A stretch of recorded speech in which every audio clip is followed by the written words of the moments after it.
తెలంగాణ ముఖ్యమంత్రి రేవంత్ రెడ్డి ఆంధ్ర ప్రభుత్వాన్ని ప్రశ్నించారు. వరద జలాలు తీసుకెళ్తే చంద్రబాబుకు అభ్యంతరం ఏమిటి?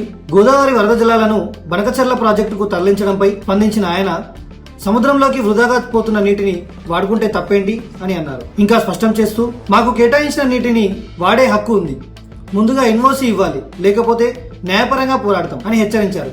చివరగా 2 రాష్ట్రాలు కలిసిమెలిసి నీటి వ్యవహారాల్లో న్యాయం పాటించాలన్నారు. మాజీ ముఖ్యమంత్రి వైఎస్ జగన్మోహన్ రెడ్డి చిత్తూరు పర్యటన కార్యక్రమంలో ముఖ్యమంత్రి చంద్రబాబు నాయుడికి సూటి ప్రశ్న. మాజీ ముఖ్యమంత్రి వైఎస్ జగన్మోహన్ రెడ్డి చిత్తూరు పర్యటనలో ప్రభుత్వం విధించిన పరిమితులపై తీవ్ర అసహనం వ్యక్తం చేశారు. 500 మందికే అనుమతి ఎందుకు? కేవలం 500 మంది రైతులు మాత్రమే నష్టపోయారా? ఇది ప్రజాస్వామ్య దేశమా లేక నియంత్రణ పాలనగా మార్చారా అని ముఖ్యమంత్రి చంద్రబాబుకు సూటిగా ప్రశ్నించారు. ప్రధానమంత్రి నరేంద్ర మోదీ నమీబియా పార్లమెంట్లో సంయుక్త సమావేశాన్ని ఉద్దేశించి మొదటి భారత ప్రధానిగా చరిత్ర సృష్టించారు. సభాభవనం అంతా మోదీ మోదీ నినాదాలతో మార్మోగింది. స్టాండింగ్ ఓవేషన్తో ఘన స్వాగతం లభించింది. మోదీ మాట్లాడుతూ, నమీబియా స్వాతంత్ర పోరాటానికి భారత్ ఎప్పుడూ మద్దతుగా నిలిచింది. ఇరు దేశాల ప్రజాస్వామ్యం, గౌరవం, అభివృద్ధి అనే విలువలతో కలిసిపోతాయని చెప్పారు. ఇండియా ఆఫ్రికా బంధంపై పునీతమైన సందేశం ఇచ్చిన మోదీ అంతర్జాతీయ మాంచికంపై భారత్ ప్రాధాన్యతను మరోసారి చాటించారు. ట్రంప్ షాక్, మరో 7 దేశాలపై టారిఫ్లు.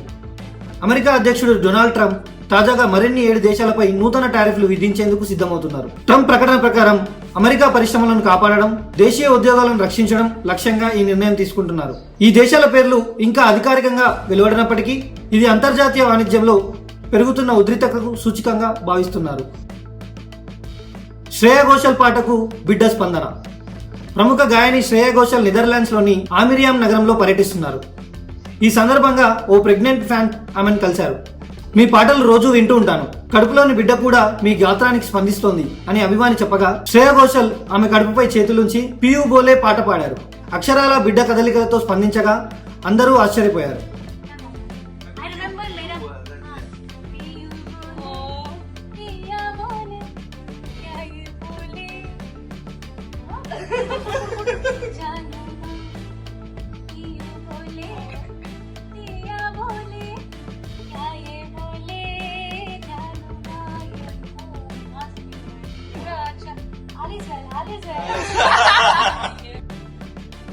రాజస్థాన్లో భారత వాయుసేనకు భారీ విషాదం. రాజస్థాన్లోని చూరు జిల్లాలో ఓ IAF జాగ్వర్ యుద్ధ విమానం నిన్న మధ్యాహ్నం 1:25 ప్రాంతంలో కూలిపోయింది.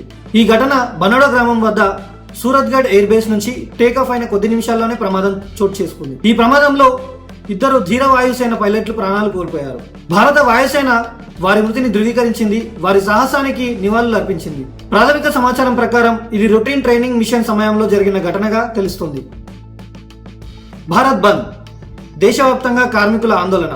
నిన్న దేశవ్యాప్తంగా భారీ భారత్ బంద్ నిర్వహించబడింది. కేంద్ర కార్మిక సంఘాలు, రైతు సంఘాల ఆధ్వర్యంలో లక్షలాది మంది కార్మికులు వీరోచితంగా పాల్గొన్నారు. రవాణా, బ్యాంకింగ్, మైనింగ్, గ్రామీణ ఉపాధి వంటి రంగాల నుంచి కార్మికుల బంద్కు మద్దతు తెలిపారు. రైల్వే స్టేషన్లు, ప్రభుత్వ కార్యాలయాలు, రాష్ట్ర రాజధానుల్లో నినాదాలు వెలువెత్తాయి. బెంగాల్, తమిళనాడు, పంజాబ్, కేరళ వంటి రాష్ట్రాల్లో భాగస్వామ్యంగా బంద్ విజయవంతమైంది. గుజరాత్లో ఘోర ప్రమాదం, గంభీరా బ్రిడ్జ్ కూలి 10 మంది మృతి. గుజరాత్ రాష్ట్రం వడోదర జిల్లాలోని పద్రా సమీపంలో ఉన్న గంభీరా బ్రిడ్జ్ నిన్న ఉదయం 7:30 సమయంలో అకస్మాత్తుగా కూలిపోయింది. ఈ బ్రిడ్జ్ వడోదర, ఆనంద్ జిల్లాలను కలిపే ప్రధాన రహదారి కావడం వల్ల ప్రమాద సమయంలో ట్రాఫిక్ ఎక్కువగా ఉంది. ఈ ఘటనలో 2 లారీలు, 2 ప్రైవేట్ వాహనాలు నదిలో పడిపోయాయి. కనీసం 10 మంది మృతి చెందారు, మరికొంతమంది తీవ్రంగా గాయపడ్డారు. రక్షణ చర్యలు కొనసాగుతున్నాయి. ప్రభుత్వం ఘటనపై విచారణకు ఆదేశించింది. జనసేనలో ఆర్యవైశ్య ప్రముఖుల అడుగు. నిన్న సాయంత్రం ఆర్యవైశ్య సమాజానికి చెందిన ప్రముఖులు జనసేన పార్టీకి జోరుగా చేరికయ్యారు. జనసేన అధినేత శ్రీ పవన్ కళ్యాణ్ గారి సమక్షంలో వారు పార్టీ కండువాలు ధరించి సాధారణంగా స్వీకరించబడ్డారు. పవన్ కళ్యాణ్ గారి అవినీతి రహిత పాలన, కులమతాలకు అతీతంగా అందరికీ న్యాయం చేయాలనే ఆలోచనలు తమను ఆకట్టుకున్నాయని తెలిపారు.